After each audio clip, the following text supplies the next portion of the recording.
وصلي على رسوله الكريم أما بعد. நாம ஷஹீத் அடுத்தது சிக்த் என்று சொல்றது, அதாவது குறைமாத சிசு என்று சொல்லுவாங்க. விழுகுழந்தை என்று சொல்லுவாங்க. தமிழ்ல சரியான வார்த்தை அல்ல, பொதுவாக விளங்க வைக்கிறதுக்கு விழுகுழந்தை அப்படி என்று சொல்லுவாங்க. அவங்களோட குளிப்பாற்ற விஷயமாக அவங்களோட தஜ்ஹீத், அதை தாண்டி உள்ள ஈமை கிரிகைகள் சம்பந்தமாக அது கடமையா இல்லையா, ஒரு சின்ன புள்ள 6 மாசத்துக்கு முதல் அந்த சிசு வந்துட்டு இடையில குறை மாதத்துல வெளியே வந்துட்டா அந்த குழந்தைய குளிப்பாற்றது விஷயமாக என்ன சட்டம், இதெல்லாம் நடைமுறையில அதிகம் இங்க கேட்கப்பட்டது, பொதுவாக எங்கேயும் கேட்கப்படக்கூடிய கேள்விகள் என்றதுனால எங்களை அந்த இடை நடுவுல வரக்கூடிய தலைப்பு இது. நாங்க சென்ற வகுப்புல அதுக்கு முன்னால உள்ள வகுப்புல சக்கராத் முஹ்தவர் என்று சொல்றது, சக்கராத்துடைய நிலைமையில இருக்கக்கூடியவரோடு சம்பந்தப்படக்கூடிய சுண்ணாக்கள் என்ன, ஆதாபுகள் ஒழுக்கங்கள் என்ன என்ற விஷயத்தை பார்த்தோம். அதுக்கு பின்னால மௌத்தாகினதிலிருந்து குளிப்பாட்டும் வரைக்கும் இடை நடுவுல உள்ள விஷயங்களை பார்த்தோம்.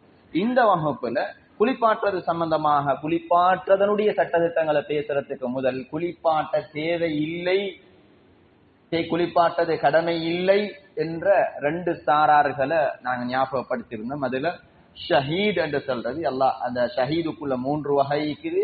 யார் யாரோட என்ன சம்பந்தம் வரும், அத நாங்க இந்த காலத்துல படிக்கணுமா, தேவையா, நடைமுறையோட சம்பந்தமா, அதெல்லாம் வச்சுட்டு அப்படியே. 2வது சிக்த் என்று சொல்றது 6 மாதத்துக்கு முன்னால குறை மாத சிசுவாக பிறக்கக்கூடிய விழக்கூடிய அந்த குழந்தை அல்லது சிசு அதனுடைய சட்டம். அதுலயும் 3 வகை இது. அதுல எது குளிப்பாட்டணும், எதை கஃன் செய்யணும், அதனுடைய எது வாஜிபு, எது சுன்னத் என்ற விஷயங்களை பார்க்க போறோம். அதுதான் இன்றைய வகுப்புடைய சாராம்சம். ஷஹீத் என்ற வார்த்தையை பொறுத்தளவுல உலமாக்கள் இத 3 வகையாக ஹதீஸ்களை வச்சு சொல்றாங்க. 3 வகையான ஷஹீதுகள், சுஹதாக்கள் இருக்கிறாங்க. அதுல ஒன்று இருக்குது, அவங்க உலகத்திலையும் ஷஹீத், ஆஹிராவிலையும் ஷஹீத். ஷஹீது துன்யா வல் ஆஹிரா என்று சொல்லுவாங்க. உலகத்திலையும் அவங்க ஷஹீத், ஆஹிரத்திலையும் ஷஹீத். 2வது ஒரு வகை இருக்கிறாங்க, அவங்க துன்யால அவங்களுக்கு ஷஹீதுக்கு என்னென்ன சட்டங்கள் எல்லாம் நடைமுறைப்படுத்தப்படுமோ அந்த சட்டங்கள் எல்லாம் நடைமுறைப்படுத்தப்படும். ஆஹிரத்தில் அல்லாஹ்விடத்துல ஷஹீதுடைய அந்த அந்தஸ்துல இருக்க மாட்டாங்க. 3வது ஷஹீதுல் ஆஹிரா அல்லது ஷஹீது ஆஹிரா என்று சொல்லுவாங்க. ஆஹிரத்துடைய ஷஹீத், அவர் துன்யாவுல ஷஹீதுக்குள்ள இந்த சட்டங்கள் நடைமுறைப்படுத்தப்படாது. ஆனால் ஆஹிரத்தில் அல்லாஹ்விடத்துல ஷஹீதுடைய அந்தஸ்தை போன்று, அது எந்த அளவுக்கு அதை போன்று உண்டாகும் என்று உலமாக்கள் பேசுறாங்க. அந்த செய்திகளை நாங்க முதலாவது பார்ப்போம். அதுக்கு முன்னால ஷஹீத் என்ற வார்த்தையை நாங்க பொதுவாக பார்க்கிறோம். இன்னைக்கு பிலஸ்தீன்ல, கஸ்ஸால ஷஹீத் ஆகிறாங்க சுஹதாக்கள். சுஹதாக்களுக்கு துஆ செய்வோம் என்று நாங்க குனூத்துன் நாஸிலால துஆ செய்றோம். அது மாதிரி ஏனைய ஷஹீதுகள் சம்பந்தமாக நாங்க தஅலீமுடைய ஹதீஸ்களுடைய சம்பவங்களுடைய அந்த செய்திகள்ல படிக்கிறோம். இவங்க எல்லாம் ஷஹீத், இந்த சஹாபாக்கள் ஷஹாதத்தை ஆசை வச்சாங்க. ஷஹாதத்தை ஆசை வைக்கிறது மிக முக்கியமான ஒரு அமல் என்றது, அதனுடைய உயரிய அந்த அந்தஸ்தை நாங்க படிக்கிறோம். ஷஹீத் என்றால் அதனுடைய வார்த்தையுடைய அர்த்தம் என்ன, ஏன் இதுக்கு ஷஹீத் என்று சொல்றது என்றத உலமாக்கள் 4 காரணங்களை சொல்றாங்க. ஷஹீத் என்று ஏன் சொல்றது என்றால் 4 காரணங்களை சொல்றாங்க. ஒன்று, ஷஹீத் என்ற வார்த்தையை பொறுத்தளவுல அதுக்கு நாங்க அரபுல அர்த்தம் சொல்றதாக இருந்தால் மூத்த உலமாக்கள் நீக்கிறாங்க, துறை சார்ந்தவங்களும் நீக்கிறாங்க. சபையில நீங்க இதை விட மேல் மிச்சமான செய்திகளை அவங்கள்ட்ட கேட்டு தெரிஞ்சு கொள்ளவும் மேலும் இன்ஷா அல்லாஹ். அதுல சுருக்கமாக சொல்லக்கூடிய செய்தி ஒன்று, ஷஹீத் என்ற வார்த்தை ஷஹாதத் என்று சொல்றது, அது சாட்சி என்று சொல்லுவோம். சாட்சி சொல்றது. ஷாஹித் என்று சொல்றது சாட்சி என்று வாரனுடைய சாட்சியாளருக்கு சொல்லுவாங்க. இன்னொன்று இருக்குது ஷஹாதத், ஆலிமுல் கைபி வஷ்ஷஹாதா என்று அல்லாஹுக்கு சொல்ற நேரத்துல கைப் என்று சொல்றது மறைமுகமானது, ஷஹாதா என்று சொல்றது ஒரு இடத்துக்கு வாரது, சமூகம் தாரது, ஒரு இடத்துல சமூகம் தாரது, ஹாதிர் ஹுதூர் என்றெல்லாம் சொல்லுவோமே அந்த அர்த்தம். அதை வச்சு உலமாக்கள் சொல்றாங்க, முதலாவது நாங்க ஒரு மனுஷன் அல்லாஹுடைய பாதையில மௌத்தாகினால், ஷஹீத் என்றால் யார் என்ற அந்த டெபினேஷன் அதை சொல்லுவார். அல்லது ஏனைய அந்த ஷஹீதுடைய 2 வகையை சேர்ந்தவங்களுக்கும் ஷஹீத் என்று ஏன் சொல்றது என்றால், முதலாவது காரணம் லி ஷஹாதத்தில்லாஹி வ ரசூலிஹி லஹு பில் ஜன்னah, அல்லாஹும் ரசூலும் உண்மையான ஷஹாதத்தை அடையக்கூடியவர்களுக்கு உண்மையான அந்த ஷஹீதாக ஆகக்கூடியவங்களுக்கு சுவர்க்கம் கிடைப்பதற்கு சாட்சியாளர்கள் குர்ஆன்ல ஹதீஸ்ல சாட்சி சொல்லப்பட்டிருக்குது. அதனால ஷஹீத் என்ற வார்த்தை வருகிறது என்ற ஒரு காரணத்தை சொல்றாங்க.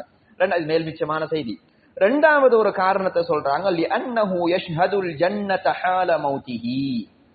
உண்மையான ஷஹீதுகள் மௌத்தாகிற நேரத்துல சுவர்க்கத்தை தன்னுடைய கண்ணால கண்ட வண்ணம், சுவர்க்கத்தை தன்னுடைய கண்ணால பார்த்த வண்ணம் மௌத்தாகிறாங்க. எனவே கண்ணால பாக்குற என்ற அந்த வார்த்தையிலிருந்து இந்த ஷஹீத் என்ற வார்த்தை வந்துச்சு என்ற ஒரு கருத்தை சொல்றாங்க. மூன்றாவது ஒரு செய்தியை சொல்றாங்க, லிஅன்ன ரூஹஹு தஷ்ஹதுல் ஜன்னத قبل غيره. ஷஹீதுகளுடைய ரூஹுகள் இருக்குது, அந்த ரூஹுகள் ஆன்மாக்கள் ஏனைய சுவர்க்கம் நுழையக்கூடிய சுவர்க்கத்துக்கு தகுதியான ஆன்மாக்களை விட முந்தி அவங்களுக்கு முன்னால சுவர்க்கத்தை கண்டுகொள்றாங்க, அதுக்குள்ள நுழைஞ்சிடுறாங்க என்ற ஒரு செய்தி. நான்காவது ஒரு செய்தியாக உலமாக்கள் பதிவு செய்யறாங்க, லிஅன்ன தமஹு யஷ்ஹது லஹு பில் ஜன்னா. ஷஹீதுடைய அந்த ரத்தம் அவருடைய சுவர்க்கத்துக்கு சாட்சியாக வரும் என்ற செய்தி. இதெல்லாம் வந்துட்டு ஃபுகஹாக்கள் சொல்லக்கூடிய செய்தி, ஹதீஸ்கள்ல அல்லது அவர்களுடைய ஆய்வுகள்ல இருந்து சொல்லக்கூடிய செய்தி. நல்ல, இப்ப துன்யாவுடைய ஆகிராவுடைய ஷஹீத் ஏன் இந்த மூன்று வகையை சொல்றோம் என்றால், ஷஹீத குளிப்பாட்ட தேவல்ல என்று பொதுவாக சொன்னால் எல்லா ஷஹீதுகளையுமா என்று கேட்டால் இல்ல, அதுல ஒரு வகைதான். இன்னும் 2 வகை இருக்குது, இந்த 2 வகைதான். அதுல ஒரு வகை இது குளிப்பாட்டனும் கட்டாயம் என்றுள்ள வகை, அதை விளங்க வைக்கிறது கேட்டார். துன்யாவுடைய ஆகிராவுடைய ரெண்டிலையும் ஷஹீத் என்று வரக்கூடியவங்க யார் என்றால், ஹுவ மன் குத்தில ஃபீ மஅரகத்தில் குஃபாரி. அல்லாஹ் நிராகரிச்ச மக்கள், குஃபார்களுடைய அவங்களை யுத்தம் செய்யக்கூடிய அந்த இடத்துல கொலை செய்யப்படக்கூடியவர்கள் தான் அந்த உண்மை துன்யாவிலையும் ஆகிராவிலையும் ஷஹீத் என்று சொல்லப்படுறது. ஆனால் இங்க ஒரு முக்கியமான விஷயத்தை குறிப்பிடுறாங்க, வகானத் நிய்யத்துஹு இஅலா கலிமத்தில்லாஹ். அவரோட நீயத்தும் உண்மையிலே அல்லாஹுக்காக வேண்டி, அல்லாஹுடைய தீன், அல்லாஹுடைய கட்டளைகள் இந்த பூமியில பாலாக்கப்படக்கூடாது, அல்லாஹுக்காக வேண்டி என்ற ஒரு நோக்கம். அந்த நீயத்தும் சரியான நிலைமையில அவர் அந்த அல்லாஹுடைய பாதையில ஏனைய குஃபார்களோட யுத்தம் செஞ்சு மௌத்தாக வாராக இருந்தால் அவர் துன்யாலையும் ஷஹீத், ஆகிராவிலையும் ஷஹீத். இப்படியான ஷஹீதுகளைத்தான் குளிப்பாட்டப்படுறது அவசியம் இல்ல, அவங்களுக்கு தொழுகை நடாத்தப்படுறது அவசியம் அல்ல, அவங்கள கஃன் செய்யப்பட்டு அடக்கம் செய்யப்படும். அப்ப 4 விஷயங்கள்ல குளிப்பாற்றதும் கஃன் செய்யப்படுறதும் இவங்களோட விஷயத்துல அவசியம் கிடையாது. அவங்கள குளிப்பாற்றதும் தொழுகை நடாத்துறதும் அவங்களுக்கு அவசியம் கிடையாது. அவங்கள கஃன் செஞ்சு அடக்கம் செய்யப்படும். ஏன் அவங்கள குளிப்பாட்ட தேவையில்லை காரணத்தை உலமாக்கள் ஃபுகஹாக்கள் சொல்றாங்க. அதுல ஒரு காரணம் தான் ஷஹாதத்துடைய அந்த அடையாளம் அவங்களோட உடம்புல இருக்கணும். பாருங்க, இந்த பிலஸ்தீன்ல கஸ்ஸால அல்லது அது அவங்களோட இடம் அதை ஒருத்தரும் ஒவ்வொரு பார்வை கோணத்துல பாக்குறாங்க. அது பூமிக்கான ஒரு இதா அதுகள் வேற ஏதோ அல்லாஹுடைய பாதையில ஷஹீதாக கூடியவர்கள், அந்த மண்ணுக்காக மஸ்ஜிதுல் அக்ஸாவுக்காக வேண்டி பாடுபடக்கூடியவர்கள் என்று வந்துட்டால், அந்த ஷஹீதுகளை பொறுத்தளவுல அவங்களோட உடம்புல அந்த ரத்தம் தோய்ந்த, ரத்தம் தேய்ந்த, ரத்தம் பட்ட அந்த நிலைமையில மூத்தாகிறது என்று சொல்றது அந்த ஷஹாதத்துடைய அந்த அடையாளத்தை அவங்களோட உடம்புல இருந்து குளிப்பாற்றுவதன் மூலமாக இல்லாமல் ஆக்கி விடக்கூடாது. ஏனென்றா சொல்றாங்க,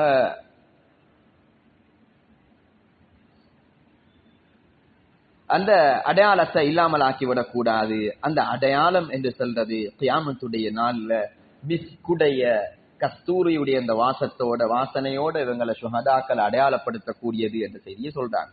ஆனால் அந்த ஷஹீதுகளாக இருந்தால், இது நடைமுறையோட பெருசாக சம்பந்தப்படாத சட்டமாக இருந்தாலும் இதை சொல்லிட்டு எங்களை அடுத்த பகுதி நடைமுறையோடு சம்பந்தப்பட்டது, இதை வேகமாக சொல்றேன். அதுல சில ஷஹீதுகள்லையும் அவங்களோட உடம்பு பாதிக்கப்பட்டு அவங்களோட வயிற்றுல அல்லது ஏனைய அவங்களோட முன்பின் துவாரங்களால கழிவுகள் வெளிப்பட்டு இருக்கமாக இருந்தால் அந்த கழிவுகள் கட்டாயம் அகற்றப்படணும். அவங்களை குளிப்பாட்ட தேவையில்லதானே என்று மொத்தமாக விடுறதல்ல. நஜீஸ் பட்டிருக்கமாக இருந்தால் அந்த நஜீஸ்களை, ரத்தம் அல்லாத நஜீஸ், ரத்தமும் நஜீஸ் தான், ஆனால் ரத்தத்துடைய நஜீஸ் அங்க நஜீஸாக இவங்களோட விஷயத்துல அதை கழுகணும் என்ற அவசியம் அங்க வராது. ஆனால் ஏனைய இதர நஜீஸ்களுக்குமாக இருந்தால் அந்த நஜாசத்துகளை கழுகிறது கட்டாயம் என்ற செய்தி சொல்றாங்க. இது எங்களுக்கு தேவைப்படலாம் அல்லது நாங்கள் இது சட்டமாக விளங்கி வைக்கிறது. 2வது, துன்யாவுடைய அவங்களுக்கு ஏன் தொழுகை நடாத்த தேவையில்லைன்னா அதுக்கு ஒரு காரணத்தையும் உலமாக்கள் சொல்றாங்க. என்றால் அவங்க உண்மையில அவங்க மஃபூருன் லஹு, அவங்களுக்கு பாவ மன்னிப்பு வழங்கப்பட்டவர்கள் என்று சாட்சி சொல்லப்பட்டவர்கள். அதனால தொழுகை என்று சொல்றது, ஜனாசா தொழுகை என்று சொல்றது பாவ மன்னிப்புக்காக வேண்டி துஆ பிரார்த்தனை தான். பாவம் மன்னிப்போங்க, ஏற்கனவே கிடைக்கப்பட்டவர்கள் என்ற ஒரு காரணத்தை இதெல்லாம் புகஹாக்கள் எங்களுக்கு காரணிகளாக சொல்லக்கூடியவைகள் எங்களுக்கு ஹதீஸ்ல சொல்லப்பட்டிருந்தால் அவைகள் தஅப்புத் என்ற அடிப்படையில் எடுத்து நடக்க வேண்டியவைகள் தான். ரெண்டாவது ஷஹீது துன்யா என்று சொல்றது, துன்யால அவங்க ஷஹீதுடைய அந்தஸ்துல இருப்பாங்க. அவங்க உண்மையிலே யார் என்றால் இதே மாதிரி யுத்தத்துல காபிர்களோட சந்திச்சு அவங்க காபிர்களோட யுத்தம் என்று வருது, முஸ்லிம் அல்லாதவர்களோட. முஸ்லிம்களுக்குள்ள முஸ்லிம்கள் ஏதாவது பிரச்சனைப்பட்டு மௌத்தாகினால் என்னன்றது அது இந்த சட்டத்துக்குள்ள வராது என்ற மக்கள் சொல்றாங்க. புகாத்துகள் என்று சொல்லுவாங்க, அல்லது முஸ்லிம்களுக்குள்ள ஏதாவது பிரச்சனைப்பட்டு கொண்டு மௌத்தாகிறது என்று சொல்றது அது இந்த சட்டத்துக்குள்ள வராது என்றதை சொல்றாங்க. எனவே துன்யாட நோக்கம் அவருக்கு நான் பிரபல்யமாகணும் அல்ல மக்கள் இப்படி பேசணும் என்ற அந்த நோக்கங்கள், உஸ்மான் என்ற ஒருவருடைய வரலாறு படிக்கிறோமே அப்படியான நோக்கங்களாக இருந்தால் அவர் ஷஹீது துன்யா என்று சொல்றது. அவங்களுக்கும் அந்த தொழுகை நடாத்தப்பட மாட்டாது, அதே மாதிரி அவங்களுக்கும் குளிப்பாற்றுறது அவசியம் கிடையாது. ஆனா அவங்களை கஃன் செஞ்சு அடக்கம் செய்வோம், அந்த சட்டம் வரும். ஆனால் ஆகிரத்துல அவங்க அல்லாஹ் இடத்துல ஷஹீதுடைய அந்த அந்தஸ்துல இருக்க மாட்டாங்க, அந்த நீயத் இல்லாதன் காரணமாக.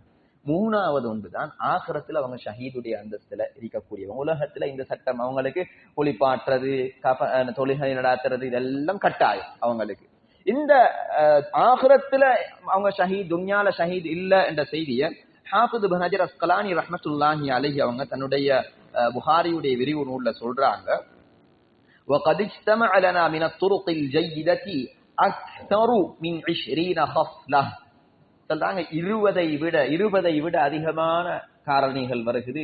ஆகிரத்துல இவங்களெல்லாம் சுஹதாக்கள், ஆகிரத்துல இவங்களெல்லாம் சுஹதாக்கள் என்ற அந்த பட்டியல். அதுல சில உலமாக்கள் 70 வரைக்கும் கொண்டு வராங்க. அவ் ஸலஹும் பஅதுஹும் இலா 70. 70 ஹதீஸ்கள் ஒவ்வொரு அமைப்புல வரக்கூடிய ஹதீஸ்களை ஒன்று திரட்டி அதுல சில உதாரணங்களை சொல்றாங்க. தன்னுடைய பொருளை பாதுகாக்கிறதுக்காக வேண்டி சண்டை போட்டு ஒருத்தர் மௌத்தாகிறார், தன்னுடைய மானத்தை பாதுகாக்கிறதுக்காக வேண்டி, தன்னுடைய உயிரை பாதுகாக்கிறதுக்காக வேண்டி, அல்லது வயிற்று வலி வந்து மௌத்தாகிறார், அல்லது நீர்ல மூழ்கி மௌத்தாகிறார், நெருப்புல எரிஞ்சு மௌத்தாகிறார், தானாக அல்ல ஏதோ ஒரு நிலைமை ஏற்பட்டு ஒரு மௌத்தாகிறார் என்றிருந்தால் இப்படியானவர்கள் இப்படியாக 70 வரைக்கும் சில உலமாக்கள் ஹாஃபிஸ் இப்னு ஹஜர் அஸ்கலானி ரஹ்மத்துல்லாஹி அலைஹி சொல்றாங்க எடுக்க முடியுமான ஹதீஸ்கள், ஆதாரபூர்வமான ஹதீஸ்களை வச்சு சொல்றாங்க 20க்கு மேற்பட்ட காரணிகள் இப்படி எல்லாம் வருகிறது என்று சொல்றாங்க. இப்படியானவங்களுக்கு அவங்க குளிப்பாட்டப்படுவாங்க, கஃன் செய்யப்படுவாங்க, தொழுவிக்கப்படும், அவங்க நல்லடக்கம் செய்யப்படுவாங்க. இந்த 4 ஈமைக்கு தஜ்ஹீஸுடைய 4 விஷயங்களும் செய்யப்படும் என்றதுதான் செய்தி. இதுல அந்த ஷஹீதுல் மஅரகா என்று சொல்றது உண்மையான அந்த துன்யாவுடைய ஆகிராவுடைய ஷஹீத் என்று வார நேரத்துல அவங்களோட விஷயத்துல 4 முக்கியமான சட்டங்களை இங்க சொல்றாங்க. 4 விதமான முக்கியமான சட்டங்கள் அவங்களை எப்படி சரியாக நிர்ணயம் செய்யறது, முடிவெடுக்கிறது என்றது அதை நாங்க அப்படியே ஈக்கட்டும். நாங்க வருவோம், அது எங்களுக்கு இப்போதைக்கு தேவைப்படாதுன்னு நினைக்கிறேன். அதுல இப்ப முக்கியமான விஷயத்தை ஞாபகப்படுத்துற நடைமுறையோடு சம்பந்தப்பட்டது 6 மாசத்துக்கு முன்னால பிறக்கக்கூடிய சிசுக்கள், குறை மாத சிசு அல்லது குறை மாத குழந்தை என்று சொல்ல முடியும். குழந்தை என்ற வார்த்தையை பாதிக்க முடியாது என்று அறிஞர்கள் சொல்றாங்க. சிசு அல்லது குறை மாத கற்பம் கீழே வரக்கூடியது என்று சொல்றது. அதுக்கு ஒரு வரைவிலக்கணம் டெஃபினிஷன் ஒன்று கொடுக்குறாங்க. ஹுவல்லதி ஹரஜ மின் பத்னி உம்மிஹி قبل تمام أشهره. அது வெளியில வாரத்துக்கு எத்தனை மாதங்கள் பூர்த்தியாகணுமோ அத்துணை மாதங்கள் பூர்த்தியாகிறதுக்கு முன்னால தாயுடைய வயிற்றிலிருந்து வெளியே வரக்கூடியது, அதுதான் சிசு என்று சொல்றாங்க. அப்ப பூர்த்தியான மாதங்கள் எத்தனை என்ற உலமாக்கள் சொல்ற நேரத்துல வஹிய 6 அஷ்ஹுரின் 6 மாதங்கள் என்ற செய்தியை சொல்றாங்க. இந்த 6 மாதத்துக்கு முன்னால பின்னால வெளியாகிறது அல்லது முன்னால வெளியாகிற நேரத்திலையும் சில அடையாளங்களை வச்சு சட்டங்கள் வித்தியாசப்படும் என்றதை சொல்லிட்டு 3 விதமாக நாங்க இந்த 6 மாதத்துக்கு முன்னால கிடைக்கக்கூடிய 6 மாதத்துக்கு முன்னால பிறக்கக்கூடிய அந்த சிசு சம்பந்தமான 3 விதமாக நோக்க முடியும் என்ற செய்திகளை சொல்றாங்க. அதுல முதலாவது என்னென்றால் 6 மாசத்துக்கு முன்னால வெளியே வருகிறது, ஆனால் இது உண்மையில உயிரோட இருந்த மாதிரி ஏதோ ஒரு அமாரத்துல் ஹயான், இது உயிரோட இருந்த ஒரு அடையாளம் வந்து வெளிப்படுகிறது. அமாரத்துல் ஹயாத்தி, இது உயிரோட இருந்துதான் மூத்தாகிச்சு என்றதுடைய ஏதோ ஒரு அடையாளம் வெளிப்படுகிறது. அதோடைய அடையாளத்துல உதாரணத்துக்கு சொல்றாங்க, அந்த முதலாவது பிறக்கிற நேரத்துல ஏதோ ஒரு அழுத மாதிரி சத்தத்தோட வருகிறது. ஒரு சத்தம் பிறக்கிற நேரத்துல ஒரு சத்தத்தோட வந்துச்சு, அதோட மையத்தாகத்தான் வருகிறது என்றால் அந்த பிறக்கிற நேரத்துல வரக்கூடிய அந்த சப்தம் அது உண்மையிலே ஹயாத்தோட இருந்துதான் மூத்தாகிக்குது என்ற ஒரு அடையாளம். அல்லது அசஞ்சி புள்ள சரியாக உயிரோடு இருக்கிற புள்ளைய போல அசஞ்சிட்டு வெளியே வந்துச்சு, அல்லது மூச்சு விட்டதை நாங்க அவதானிச்சோம், இப்படியான விஷயங்களாக இருக்குமாக இருந்தால் இது 6 மாசத்துக்கு முன்னால இருந்தாலும் ஹயாத்தோட இருந்த உயிரோட இருந்த என்ற ஒரு அடையாளம் தென்படுமாக இருந்தால் பெரியவங்களோட சட்டம் தான் அதுக்கு வரும். பெரியவங்க சட்டம் என்றால் அது நாங்க குளிப்பாட்டணும், கஃன் செய்யணும், தொழுவிக்கணும், நல்லடக்கம் செய்யணும். இதனாலும் கட்டாயமாக ஆகும். இது முதலாவது வகை. இரண்டாவது வகை என்னென்றால் இது உயிரோட இருந்ததுக்குரிய எந்த அடையாளமும் தென்படல, ஆனால் அந்த வெளிவந்த 5 மாசத்துல 5 மாசம் இந்த 6 மாச கணக்கெல்லாம் வந்துட்டு நாங்க எங்கட இந்த சூரிய கணக்கல்ல, சந்திர கணக்கு. அதுல இப்ப சில நாட்கள் வித்தியாசமாக ஆகும். சில 11 நாள் ஒரு வருஷத்துக்கு வித்தியாசப்படுற நேரத்துல இந்த 6 மாசத்துக்குள்ள ஒரு குறைஞ்சது ஒரு 5 நாளாச்சும் வித்தியாசப்படும் இல்லையா? அப்ப அந்த ஒரு 5 நாள் வித்தியாசங்கள் ஈக்கலாம். அப்ப 6 மாசத்துக்கு முன்னால கிடைச்ச புள்ள ஹயாத்துடைய அடையாளம் இருந்தால் பெரியவங்களை போல நாளுமே கட்டாயமாக ஆகும். ஹயாத்துடைய அடையாளம் உசுரோட இருந்த அடையாளம் ஒன்றும் தென்படல. ஆனால் ஒரு மனிதன் உருப்பெற்றதுக்குரிய ஆரம்ப அடையாளங்கள், பூர்த்தியாக கை கால் தலை எல்லாம் இருக்கணும் என்ற அவசியமும் இல்லை. ஒரு மனிதனுடைய பூர்த்தியான படைகோலம் இருக்கணும் என்ற அவசியம் இல்லை. ஒரு மனித ரூபம் ஒன்று அங்க வாரத்துடைய ஆரம்பம், உதாரணமாக தலை தனியாக விளங்குது எங்களுக்கு, சும்மா கட்டியாக ரத்த கட்டியாக விழுந்துடாம அதுல தலை ஒன்று வந்த மாதிரி எங்களுக்கு தெளிவாக விளங்குது, கை ஒன்று வெளியே வந்த மாதிரி விளங்குது, கால் ஒன்று வெளியே வந்த மாதிரி விளங்குது. ஒரு மனித படைகோலம் உருவாகிறதுடைய ஆரம்ப ஏதாவது அடையாளங்கள் தென்படுமாக இருந்தால் அதனுடைய சட்டம் விஷயத்துல எங்கட ஷாஃபிஈ மத்ஹபுடைய உலமாக்கள் பொறுத்தளவுல 2 விதமான கோணத்துல பாக்குறாங்க. அதை நாங்க 2 விதமான கோணத்தையும் வச்சுட்டு நாங்க எங்களுக்கு சலுகைகள் இருக்கிற இந்த பகுதியை வச்சுட்டு நாங்க கடமையுடைய பகுதியை பேசுவோம். இப்னு ஹஜர் ஹைத்தமி ரஹ்மத்துல்லாஹி அலைஹி அவங்க சொல்றாங்க, அது என்ன குளிப்பாட்டப்படணும், கஃன் செய்யப்படணும், அடக்கம் செய்யப்படணும், இப்படியானதுல தொழுவிக்கிறது கடமை இல்லை என்ற செய்தி அவங்க சொல்றாங்க. தொழுவிக்கிறது கடமை இல்லை என்ற செய்தியை சொல்றாங்க. ஆனால் இமாம் ரம்லி ரஹ்மத்துல்லாஹி அலைஹி அவர்கள் 2 பேருடைய செய்தியும் எங்களுக்கு எடுக்க முடியும் நிலைமைகளை வச்சு. ஆனால் நாங்க இது எனக்கு உங்களுக்கு பெரிய ஒரு சிரமமான விஷயம் அல்ல. நாங்க கடமைகளை முறையாக நிறைவேற்றிட்டால் இப்படியான நிலைமைகள்ல எங்களுக்கு நாங்க ஏதோ நாங்க பூர்த்தியாக செஞ்சிடேலும். ஆனால் சலுகைகள் ஈக்குதா என்று கேட்டால் இப்படியான அறிஞர்களுடைய கருத்துகள் ஈக்குது. ஆனால் இமாம் ரம்லி ரஹிமஹுல்லா அவர்கள் 2 விதமாக சொல்றாங்க. 6 மாசத்துக்கு முன்னால வெளியாகமாக இருந்தால் இந்த தொழுவிக்க தேவையில்ல என்ற செய்தி இமாம் ஹஜர் ரஹிமஹுல்லா அவங்கள போல, அந்த 6 மாசத்துக்கு பின்னால என்ற செய்தியை அவங்க வேறையாக பேசி கொண்டு வராங்க, அது எங்களுக்கு தேவையில்ல. இப்படியான அதாவது ஒரு மனித படைகோலம் ஆரம்பமான ஒரு நிலைமை வருமாக இருந்தால் ஏதோ எப்படியோ குளிப்பாட்டுறது கடமை, கஃன் செய்யறதும் கடமை, அடக்கம் செய்யறதும் கடமை. தொழுகையுடைய விஷயத்துல எங்களுக்கு தொழுவிக்க தேவையில்லை என்ற அமைப்பு 6 மாசத்துக்கு முன்னால உயிரோடு இருந்த அடையாளம் இல்லை, உயிரோட இருந்து மௌத்தாகின அடையாளம் இல்லை. ஆனால் மனித படைகோலத்துடைய தலை கை கால் வார மாதிரி ஒரு அடையாளம் விளங்குது என்று இருந்தால் அவங்களுக்கு தொழுகை நடாத்த தேவையில்லை, மற்ற 3ம் செய்யணும். 3வது ஒரு வகையை பேசுறாங்க, அது உயிரோடு இருந்த அடையாளமும் இல்லை, 6 மாசத்துக்கு முன்னால, அதே நேரம் லம் யப்ஹர் ஃபீஹி மப்தஉ ஹல்கி ஆதமியின், ஒரு மனித படைகோலம் ஆரம்பமாகிற எந்த தலை வந்த மாதிரியும் இல்லை, கை வந்த மாதிரியும் இல்லை, கால் வந்த மாதிரியும் இல்லை, ஒரு வட்டமான அல்லது ஏதோ ஒரு அந்த ரத்தங்கள் தோய்ந்த ஒரு ரத்த கட்டி கொண்டு புழுகுது வச்சுக்கொள்ளுமே. அப்படியாக இருந்தால் என்ற வார்த்தையை சொல்றாங்க. அதுக்கு எதுவும் வாஜிபல்ல, குளிப்பாட்டுறது வாஜிபல்ல, கஃன் செய்யறது வாஜிபல்ல, தொழுவிக்கிறது வாஜிபல்ல, அடக்கம் செய்யறது வாஜிப் அல்லன்றதுனால நாங்க எதையும் விட்டுட இயலாது. மிக முக்கியமான சுன்னா என்னன்னு சொன்னால் அப்படியானவைகளை நாங்க ஒரு நகமாக இருந்தாலும் நகத்துடைய விஷயத்துல, இந்த முடிகளுடைய விஷயத்துல, ஏனைய விஷயங்கள்ல உள்ள சுண்ணத்தீக்கு, அதனால இது ஒரு மனித உருவாகிறதுக்கு உரிய ஒரு கட்டத்துல உள்ளது என்றதால நாங்க நிச்சயம் கண்ணியப்படுத்தணும். அது அதனுடைய சுண்ணத்து என்று சொன்னால் நாங்க ஒரு துணியால் அதை மறைச்சி நாங்க அதை ஒரு இடத்துல அடக்கம் செய்யறது அதோடைய சுண்ணத்தாக இருக்குது. இது அதோடைய 3 வகைகள்ல உள்ளது.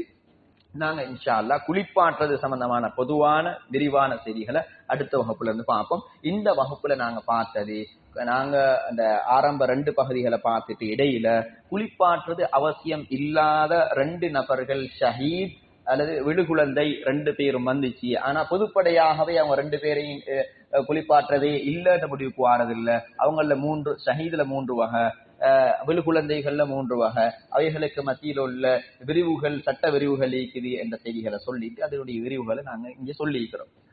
இந்த செய்திகளுக்குள்ள ஏதாவது சந்தேகங்கள் இருந்தா, இந்த செய்திகளுக்குள்ள அடுத்த விஷயங்கள் பின்னுக்கு இருக்குது, போன விஷயங்கள் போயிட்டு இதுக்குள்ள ஏதாவது இருந்தால் இன்ஷா அல்லாஹ் கேட்கணும். நாங்க வகுப்பு இதோட முடிச்சு கொள்வோம். ஏதாவது சந்தேகங்கள் இருந்தா இப்ப உடனே சொல்ல முடியுமானதாக இருந்தால், தெரிஞ்ச விடயங்களாக இருந்தால் சொல்லுவோம். அப்படி இல்ல பார்த்து கேட்டு அதை சொல்ல வேண்டிய விஷயங்களாக இருந்தால் அதை பார்த்து கேட்டு முறையாக அதுக்குரிய பதில்கள் சொல்றோம் இன்ஷா அல்லாஹ். ஏதாவது